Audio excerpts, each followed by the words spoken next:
성경 봉독 드립니다. 계시록 11장 1절에서부터 14절인데 조금 길어서 1절에서부터 6절까지만 우리 합독으로 드리겠습니다. 1절에서부터 6절까지만 합독 드립니다. 읽겠습니다. 또 내게 지팡이 같은 갈대를 주며 말하기를 일어나서 하나님의 성전과 제단과 그 안에서 경배하는 자들을 청량하되 성전 바깥 마당은 청량하지 말고 그냥 두라. 이것은 이방인에게 주었은즉 그들의 거룩한 성을 42달 동안 짓밟으리라. 내가 나의 두 증인에게 건세를 주리니 그들이 굵은 베옷을 입고 1260일을 예언하리라. 그들은 이 땅의 주 앞에 서 있는 두 감람나무와 두 촛대니 만일 누구든지 그들을 해하고자 하면 그들의 입에서 불이 나와 그들의 원수를 삼켜 버릴 것이요 누구든지 그들을 해하고자 하면 반드시 그와 같이 죽임을 당하리라. 그들의 권능을 가지고 하늘을 다 그 예언을 하는 날 동안 비가 오지 못하게 하고 또 권능을 가지고 물로 피로 변하게 하고 아무 때든지 원하는 대로 여러 가지 재앙으로 땅을 치리로다. 아멘. 시편 51편에 다윗 왕이 간음죄와 살인죄로 회개뿐만 아니라 원죄에 대한 정확한 것을 깨닫고 자기 안에 정한 마음, 즉 새 마음을 달라고 그렇게 간구합니다. 왜 정한 마음, 새 마음을 달라고 했는가? 다윗은 자신의 악한 본성에서 나오는 죄악의 열매를 보았던 것입니다. 간음죄를 저질러 놓고 그 죄를 덮으려고 또 살인죄를 저지르는 자신의 그 악한 모습을 너무나 선명하게 보았던 것입니다. 간음죄, 살인죄 등은 죄가 아닙니다. 죄악을 통한 열매입니다. 시편 우리 다 함께 51편 5절 함께 읽겠습니다. 내가 죄악 중에서 출생하였으며 어머니가 죄 중에서 나를 잉태하였나이다. 아멘. 다윗은 인간에게 먼저 온 육신의 생명에는 절대 선한 것이 없음을 뼈저리게 깨달은 것입니다. 육신의 생명에서 나오는 죄악의 열매를 보고 자신의 악한 모습을 보고 인간은 날 때부터 죄의 덩어림을 깨닫고 자신의 마음을 완전히 새롭게 해달라고 회개하며 간구했던 것입니다. 사람이 구원을 받을 때 인간은 다 죄인입니다.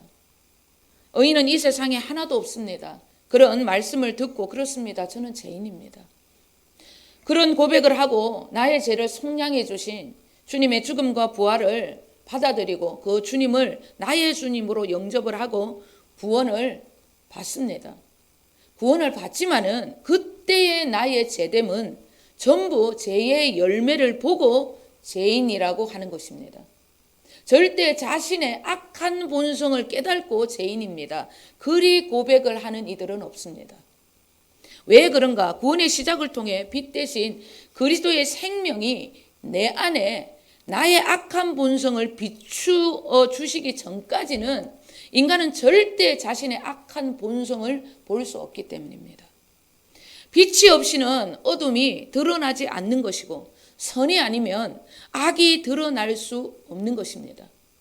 구원의 시작은 죄의 열매, 자범죄를 보고 저는 죄인입니다. 그리 말하지만 구원의 깊은 단계, 복음의 비밀을 알면 알수록 자신의 악한 본성, 원죄를 통해 저는 죄인 중에 개수입니다. 내 안에는 정말 선한 것이 하나도 없습니다. 라는 것을 알게 되는 것입니다.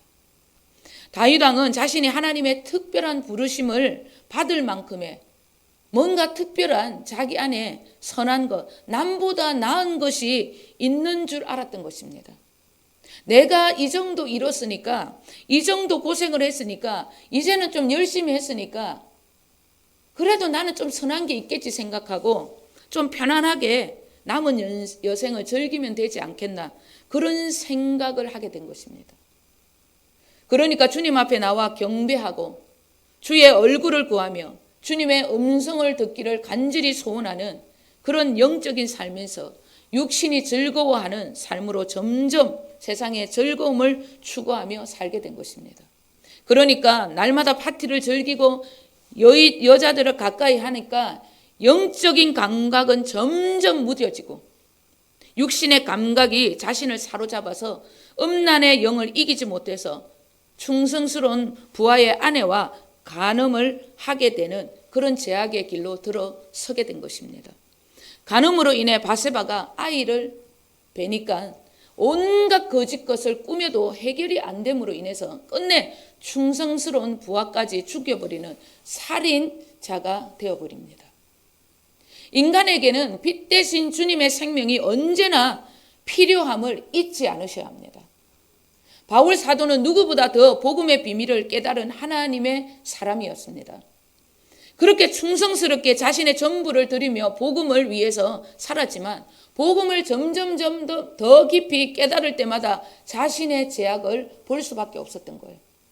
그래서 그는 죄인 중에 괴수라고 그렇게 자신을 고백합니다.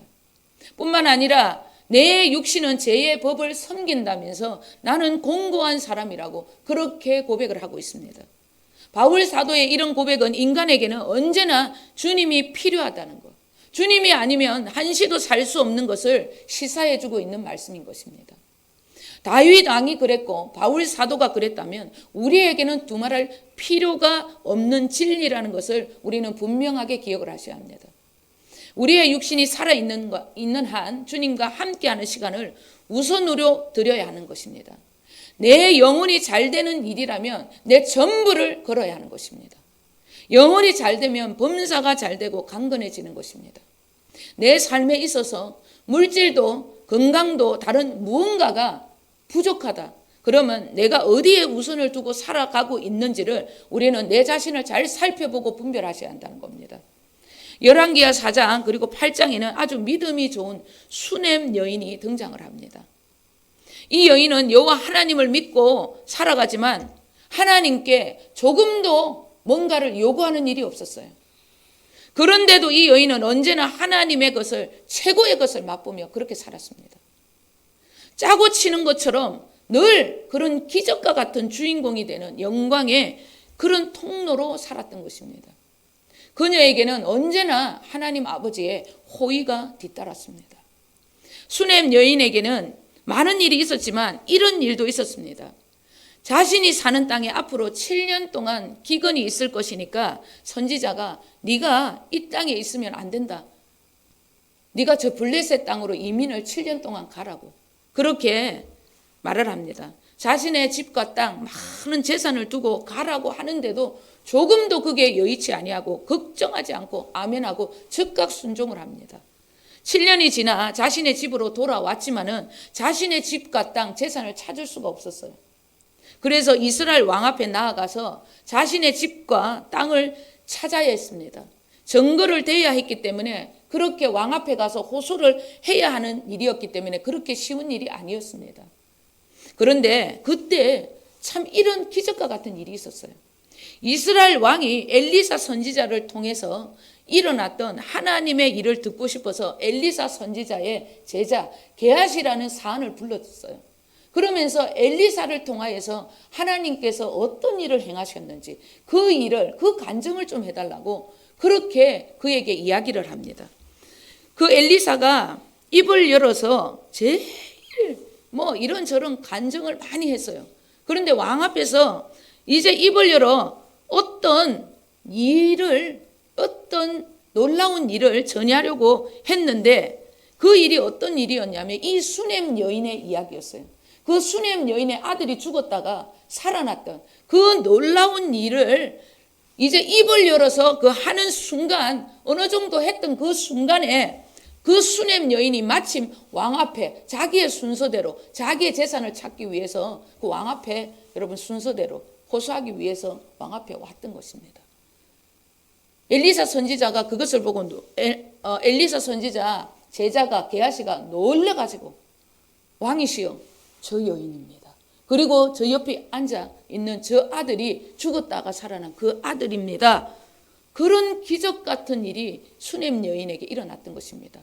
그런 기적 같은 일의 주인공이 늘 수넴 여인이었던 것입니다. 열왕기하 8장 6절 우리 다 함께 읽겠습니다. 왕이 그 여인에게 물으매 여인이 설명한지라 왕이 그를 위하여 한 관리를 임명하여 이르되 이 여인에게 속한 모든 것과 이 땅에서 떠날 때부터 이제까지 그의 밭의 소출을 다 돌려주라 하였더라. 아멘. 이 수냄 여인은 자신의 모든 재산은 물론이고 자신이 수고하지 않았던 7년 동안 밭에 있었던 누군가가 나라에서 지었던 누군가가 지었겠지. 밭에 많은 소출이 났는데 그 소출까지 전부 다 받아 챙겼다는 거예요. 호소도 할 필요가 없었습니다. 이 여인은요, 왕 앞에 가서 그냥 축복의 주인공이 되고 말았던 것입니다. 이 여인은 구하지 않아도 항상 이렇게 최고의 축복과 영광을 누리는 그런 삶을 살았던 주인공이 된 것입니다. 왜 이 수냄 여인은 이런 기적의 주인공이 날마다 되어 하나님 앞에 영광을 돌린 것일까? 이 여인은 언제나 나 같은 죄인, 주 은혜 너무 고마워서 그 구원에 너무 감사해서 언제나 하나님께 자신의 최고의 것을 드리며 살았던 그런 여인이었습니다. 그랬기에 언제나 하나님도 자신의 최고의 것을 그 여인에게 나타내실 수밖에 없었던 거예요. 심은 대로 거두는 법칙에 따라서 그 여인은 평생에 하나님 앞에 구원에 감사해서 자신의 최고의 것을 하나님께 드렸어요. 그러니까 하나님도 그 여인에게 최고의 것을 나타내실 수밖에 없었던 것입니다. 우리처럼 내가 쓰고 남은 시간, 내가 쓰고 남은 것들, 부스러기와 같은 그런 것으로 주님을 섬기지 않았다는 거예요. 언제나 최고의 것을 먼저 우선으로 하나님께 최고의 것을 먼저 드리고 언제나 하나님 앞에 최고의 것을 드리며 최고의 시간과 모든 것을 하나님 우선 먼저 드리는 그런 삶을 살았기 때문에 하나님도 그 여인을 통해 날마다 최고의 것을 주실 수밖에 없었던 것입니다. 우리의 최고의 것들이 주님 그대로 주님 앞에 드려진다면 우리도 이 시대에 수냄 여인이 되어 주님의 최고의 것을 나타내는 완전한 주님의 교회가 될 수 있다는 것을 우리는 반드시 기억을 하셔야 합니다. 기도 응답을 구하는 것보다 우리는 더 구원하심에 감사하셔야 합니다. 이 여인은 어떤 것도 구하고 어떤 것도 요구하는 일이 없었습니다. 모든 필요를 하나님께서 최고의 것을 그 여인에게 채우고 또 채우는 일이 늘 일어났던 거예요. 구원에 감사했기 때문에 그 구원에 너무 감사해서 하나님 앞에 늘 최고의 것을 드렸기 때문에 여러분 나의 최고의 것으로 주님을 섬기시는 그래서 주님의 최고의 것을 나타내시는 영광의 주인공들이 다 되시기를 주님의 이름으로 축원을 드립니다. 아멘. 우리는 7번째 나팔 재앙의 말씀을 살펴보기 전에 계시록 10장과 11장 14절의 가로 속의 이야기를 먼저 살펴보고 있습니다. 6번째 나팔 재앙의 말씀 후에는 마지막 7번째 나팔 재앙의 말씀이 나와야 하는데 주님은 뜬금없이 아주 힘센 천사와 작은 두루마리 책을 등장시킵니다. 이런 구조의 말씀은 대환란의 끝자락에 종말의 때에 당신의 자녀들을 끝까지 놓치지 않겠다는 하나님 아버지의 놀라운 사랑의 메시지임을 우리는 다시 한번 기억을 하셔야 합니다. 주님을 업신여기고 복음을 끝까지 외면한 이들에게는 7인, 7나팔, 7대접의 말씀들이 재앙이지만은 그리스도의 생명으로 살아가는 주님만을 위해 살아가는 구원받은 이들에게는 절대 재앙의 말씀이 아닙니다. 7나팔의 재앙이 오기 직전에 당신의 자녀들에게 점점점 더 강력한 주님의 사랑이 부어진다는 것. 하나님의 자녀들에게 약속된 주님의 마지막 모습은 어느 누구도 상대할 수 없는 세상보다 더 크신 힘있고 능력 있는 무한하신 그런 주님이 되신다는 걸 우리는 다시 한번 기억을 하셔야 합니다. 세상보다 더 크신 강력한 그 주님의 사랑이 우리를 붙들고 있다는 것. 이 마지막 때에 우리를 붙들어 주시는 주님의 사랑은 이런 사랑이라는 것을 반드시 기억을 하셔야 합니다. 오늘은 하나님께서 유대인들을 향한 그리고 우리에게 향한 당신의 구속사 그 놀라운 사랑의 이야기 두 번째 시간이다 그리 보시면 됩니다. 이 사랑은 우리를 향한 하나님의 약속의 말씀이기도 합니다. 7째 봉인을 떼시기 전에 주님은 유대인 이스라엘 민족들의 구원의 역사 14만 4천 명의 구원을 약속하셨습니다. 바울 사도도 이 놀라운 신비, 자신의 민족의 구속사의 비밀을 깨달았습니다. 그리고 우리도 반드시 깨달아야 합니다. 가족의 이런 구원의 비밀을 깨달아서 확신에 찬 믿음의 길을 우리는 가야 한다는 것, 그것 또한 기억을 하셔야 합니다. 사도 요한은 주님이 주시는 지팡이와 같은 갈대를 가지고 하나님의 성전과 제단과 그 안에 경배하는 자를 청량합니다. 하나님이 청량이라고 했기 때문에. 청량이라는 것은 하나님의 영원한 보호하심을 뜻하는 것입니다. 그리고 주님은 이 성전 바깥 마당에 있는 자들은 청량하지 말라고 그냥 두라 그리 말씀하고 있습니다. 왜? 그들은 거룩한 성을 42달 동안 짓밟을 자들이기 때문입니다. 즉 그리스도 짐승과 함께 후 3년 반 동안 유대인들을 짓밟을 자들이기 때문에 주님은 그들을 그냥 두라 그렇게 말씀하고 있어요. 잠언서 16장에 하나님께서 무슨 말씀을 하셨냐면 악한 자들도 하나님은 적당히 들어 쓰신다 그렇게 말씀하고 있습니다. 이들은 그렇게 쓰임받는 그런 불의의 도구였다는 것입니다. 유대인들이 제3성전을 건축을 하고 자기들이 세운 메시아 즉 그리스도를 거룩한 성전에 두고 그와 언약을 맺을 날이 올 것입니다. 그 짐승은 3년 반이 지난 어느 날 자신의 정체를 드러내고 유대인들을 박해하기 시작을 할 것입니다. 그 박해의 시작과 함께 우리 주님은 그들의 구원을 위해서 두 정인을 세우겠다는 약속을 오늘 본문 3절에 기록을 하고 있습니다. 즉 그리스도가 나타날 때에쯤에 하나님께서는 이스라엘 그리고 우리의 구원을 위해서 두 정인을 세워주실 것을 약속하고 있는 것입니다. 우리 3절 다 함께 읽겠습니다. 내가 나의 두 정인에게 권세를 주리니 그들이 굵은 베옷을 입고 1260일을 예언하리라. 아멘. 즉 그리스도가 유대인을 박해하고 죽이려는 그때에 하나님 아버지는 그들을 위해 강력한 복음의 권세를 입은 두 정인을 위해 유대인들을 그리고 하나님의 자녀들 우리들을 건져내실 것을 지금 강력하게 약속하고 계시는 것입니다.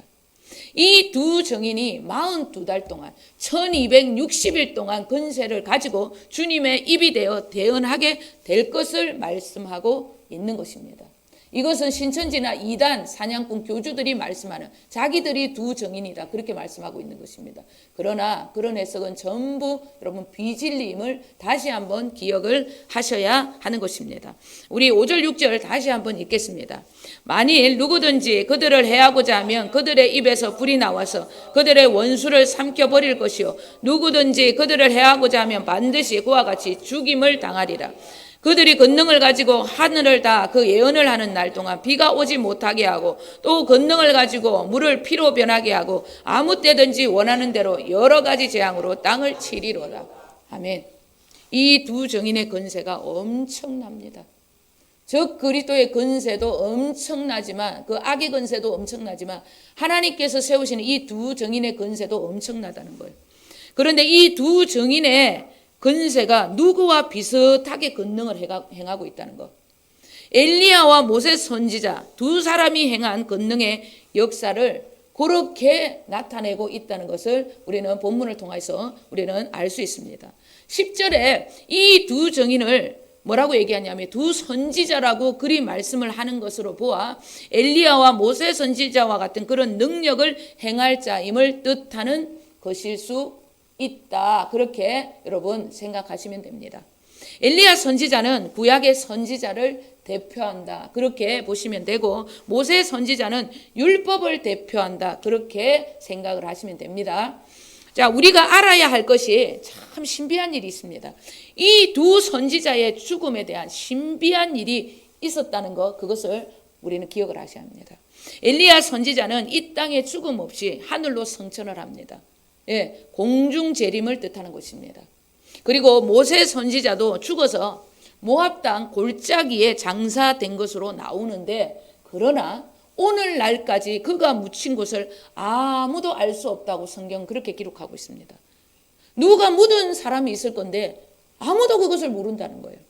그러나 여러분 이 모세가 묻은 사람이 없었을 뿐만 아무도 모르는 것보다 더 이상한 것이 제가 신명기 말씀을 보는데 그가 죽기 전에 눈도 기력도 조금도 세하지 않았다는 것. 제가 다시 한번 이 신명기 34장을 보고 너무나 놀랐어요. 왜? 제가 많은 죽음을 지켜보고 있잖아요. 죽은 자들을 보잖아요. 이상한 게 사람이 죽을 때가 되면 기력이 조금이라도 세하여지거든요. 그런데 그는 세하여지지 않고 죽은 거예요. 이상합니다. 그리고 그가 묻힌 것을 아무도 모른다는 것도 이상해요. 장례를 치렀으면 알아야 되잖아요. 사람이 그의 장례를 주관했다고 말할 수 없다고 그리 보셔야 합니다. 그의 여러분 죽음에는 사람이 아닌 하나님의 놀라운 개입이 있었다는 것을 우리는 예측할 수 있습니다. 여러분 성경에 없는 말을 하는 것은 예측입니다. 예측. 예, 그건 진리가 아님을 기억하셔야 합니다. 신명기 34장 1절 우리 다 함께 읽겠습니다. 모세가 모압 평지에서 너보산에 올라가 여리고 맞은편 비스가 산 꼭대기에 이르며 여호와께서 길르앗 온 땅을 단까지 보이시고 아멘. 신명기의 이 말씀을 보시게 되면 모세 선지자 그의 인생의 마지막을 누구와 함께 여호와 하나님 우리 주님과 함께 했다는 것을 알 수 있습니다. 그는 기력이 세하여 죽은 것이 아니라는 것을 예측할 수 있습니다. 주님께서 무슨 방법인지 몰라도 그에게 죽음을 맞이하게 하셨고 그의 시체도 누가 여호와 하나님 주님께서 주관하셨다는 것입니다.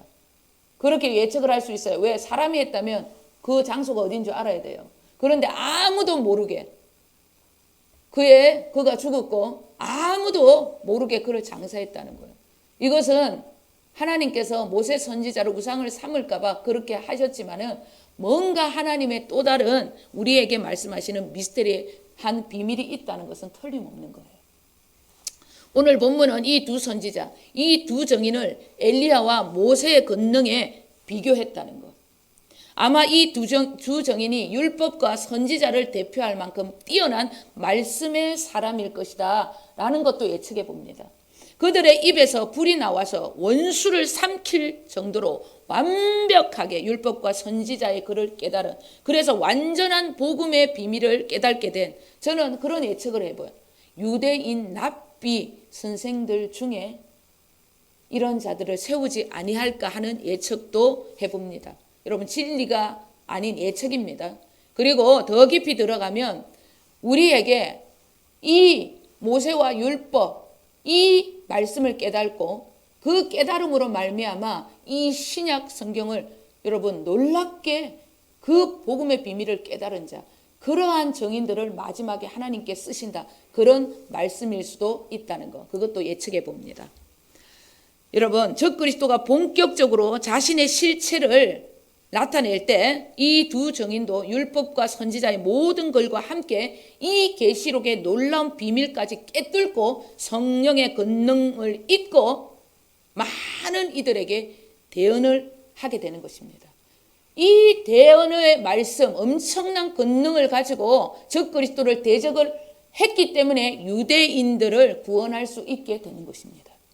예, 이 두 정인의 사명이 끝나면 하나님의 이 두 정인이 1260일 동안 이 놀라운 일을 행하면 적그리스도 짐승이 그들을 죽여서 주님께서 십자가에 못 박혔던 그 장소에 두 정인의 시체를 두게 된다, 그렇게 성경은 말씀하고 있습니다. 오늘 본문에 그들의 죽음을 보고 예수님이 죽었던 그 곳에 이 두 정인의 시체를 두고 그 악한 자들이 그들의 죽음을 보고 기뻐서 난리를 친다고 10절이 그렇게 말씀하고 있습니다.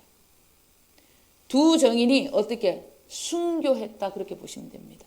그리고 이 마지막에 많은 하나님의 자녀들, 유대인들, 민족적인 구원을 입은 유대인들이 이렇게 순교하게 된다는 것입니다. 그리고 여러분 하나님의 자녀들, 이 자녀들이 지상 재림, 주님이 오시기 직전에 이런 놀라운 순교의 역사가 일어난다는 거예요. 이 순교의 피가 채워지면 이제 우리 주님이 천년 왕국을 이 땅에 도래시키는 거예요. 우리 11절 12절 다 함께 읽겠습니다. 3일 반 후에 하나님께로부터 생기가 그들 속에 들어가며 그들이 발로 일어서니 구경하는 자들이 크게 두려워하더라. 하늘로부터 큰 음성이 있어 이리로 올라옴을 듣고 그들이 듣고 구름을 타고 하늘로 올라가니 그들의 원수들도 구경하더라. 아멘. 엄청난 일이 지금 11절 12절에 일어납니다. 순교한 그들의 시체에, 두 증인의 시체에, 그리고 하나님의 자녀들, 생명을 입은 자들, 끝까지 666을 받지 아니하고 죽음을 무릅쓰고 순교한 그들 시체 위에 하나님의 생기가 들어가 두 증인, 그들이 다시 살아난 것을 보고 그들의 원수들과 구경하는 자들이 두려워하고 있다, 이렇게 말하는 거예요. 죽은 그들의 시체, 그들의 시체를 보는데 하나님의 생기가 그들에게 들어가서 그들이 발로 일어나는 부활의 역사를 온 세상이 보게 된다는 거예요. 뿐만 아니라 다시 살아난 그들을 향해 하나님의 음성이 들립니다. 이리로 올라오라. 그러니까 그들이 구름을 타고 하늘로 올라갔다는 거예요. 그들의 원수들도 그들의 그 모습을 보고 구경을 하는 겁니다. 여러분, 공중재림이 아니라 지상재림은 온 세상에 사람들이 그것을 볼 수 있게 되는 것입니다. 여러분, 이것은 허구가 아닙니다. 신화가 아닙니다. 여러분, 이것은 진리입니다. 진짜 팩트라는 거예요. 이런 일이 일어난다는 거예요. 순교한 그들의 시체가 하나님의 생기로 말미암아 발을 딛고 부활하고 주님이 올라오라는 그 명령을 듣고 구름 타고 올라간다는 거예요. 이 놀라운 일이 일어난다는 것입니다. 우리는 오늘 본문 유대인들을 향한 하나님의 사랑의 그 놀라운 약속을 내 마음에 기억하셔야 합니다. 그것은 우리를 향한 하나님 아버지의 놀라운 사랑이고 계획이시기 때문에. 더 나아가 여러분, 우리는 이 하나님의 약속을 붙들어야 합니다. 하나님, 끝까지 남은 자들, 끝까지 또 남게 될 나의 또 지인들, 이웃들, 가족들에게 이 말씀을 증거해야 한다는 거예요. 끝까지 하나님께서 생기를 부어 이런 날이 온다는 것을 기억해라고 이 놀라운 작은 두루마리를 증거해야 한다는 것입니다. 많은 학자들과 목사님들의 해석이 다 각기 다릅니다. 이 두 증인이 율법과 복음이라는 분도 계시고, 그리고 성령님의 권능으로 무장된 완전한 주님의 교회들이라는, 하나님의 자녀들이라는 분도 계시고, 실제로 변화산에서 예수님과 함께 계셨던 엘리야와 모세 선지자일 가능성도 있다고 말하는 분도 계십니다. 왜? 그들의 죽음, 그들이 이 땅에서 죽었다고 말할 수 없기 때문에 그렇게 말하는 분도 있습니다. 오늘 본문의 장소가 유대인들이 지은 제3성전이다. 그렇지 않다. 땅의 모든 교회를 뜻한다. 엄청난 해석들이 아주 많습니다. 그러나 저는 예측하기를 사도 요한이 계시록을 보면 교회와 성전을 구분해놓고 말씀을 하고 있기 때문에 제가 보기에는 오늘 이 본문에 이 성전은 유대인들이 지은 제3성전인 가능성이 많다. 그렇게 저는 예측을 해봅니다. 예, 우리는 그 모습을 보고 우리는 주님이 때가 다 됐다는 것을 우리는 준비하면서 살아갈 수 있는 신부가 되도록 교회들, 하나님은 그렇게 우리를 준비시키지 않을까, 그렇게 예측을 해봅니다. 아무튼 아무것도 필요 없고 기억할 것도 없습니다. 이런저런 해석은 기억할 것이 없는데, 마지막 적그리스도의 등장과 함께 우리 주님은 두 증인을 세워서 엄청난 권능의 역사로 당신의 생명을 가진 자들을 끝까지 지켜주실 것을 다시 한번 약속했다는 것. 그것만 기억하시면 됩니다. 우리 하나님의 자녀들, 이마에 인치심을 받은 이들, 그들의 땅과 바다와 나무들까지 당신의 생명을 가진 자들의 삶의 터전 전부 하나님이 지켜주신다는 그 말씀을 다시 한번 기억을 하셔야 합니다. 우리의 삶은 여러분 그들의 삶과 다르다는 거예요. 이런 기근과 많은 환난의 때, 전쟁의 때에도 주님께서 우리를 고센 땅으로 이끌어 주신다는 것을 반드시 기억을 하셔야 하는 것입니다. 이런 사랑 앞에선 우리들 언제나 나 같은 죄인 살리신 주 은혜 고마워. 그 구원에 항상 감사하면서 언제나 하나님께 나의 최고의 것을 드리며 살아가겠습니다. 반드시 다짐하셔야 하는 것입니다. 내가 이렇게 수냄 여인처럼 살아간다면 하나님도 자신의 최고의 것을 이 마지막 때에 나를 통하여서 여러분 나타내 주실 것입니다. 수냄 여인은 언제나 최고의 것을 먼저 우선으로 하나님께 드리며 살았기에 그녀의 하나님은 언제나 그녀에게 언제나 최고의 하나님으로 등장을 했다는 것. 여러분, 우리도 이런 주인공이 되어야 하는 것입니다. 그리고 여러분, 기도의 응답보다 우리는 날마다 더 구원에 감사하며 감격하는 삶을 살아가셔야 합니다. 내가 쓰고 남은 부스러기가 아니라 내가 쓰지 않고 귀하게 생각하는 모든 시간과 귀하게 생각하는 최고의 것을 주님 앞에 먼저 섬기는 자들로 우리는 이제는 새롭게 여러분 변화를 받아야 한다는 것. 그것을 기억을 하셔야 합니다. 그래야 주님은 우리가 작은 두루마리를 가지고 주님 앞에 이 작은 두루마리를 선포할 때 우리를 통하여서 최고의 당신의 그 영광을 나타내 주실 수 있기 때문입니다. 우리의 인생에도 성령의 권능의 역사 두 정인에게 부어주셨던 이 불가같이 쓰임받는 복음의 대언자로 여러분 이 영광의 여러분 도구로 쓰임받을 수 있도록 우리는 오늘 주님 앞에 새 마음, 새 기름, 새 뜻을 행하겠다고 주님 나를 새롭게 해달라고 간구하셔야 하는 것입니다. 성령님의 강력한 권능의 역사까지 나타나시는 이 시대에 두 증인들이 다 되시길 우리 주 예수 그리스도 이름으로 간절히 축원을 드립니다. 아멘. 기도하겠습니다. 하나님 아버지,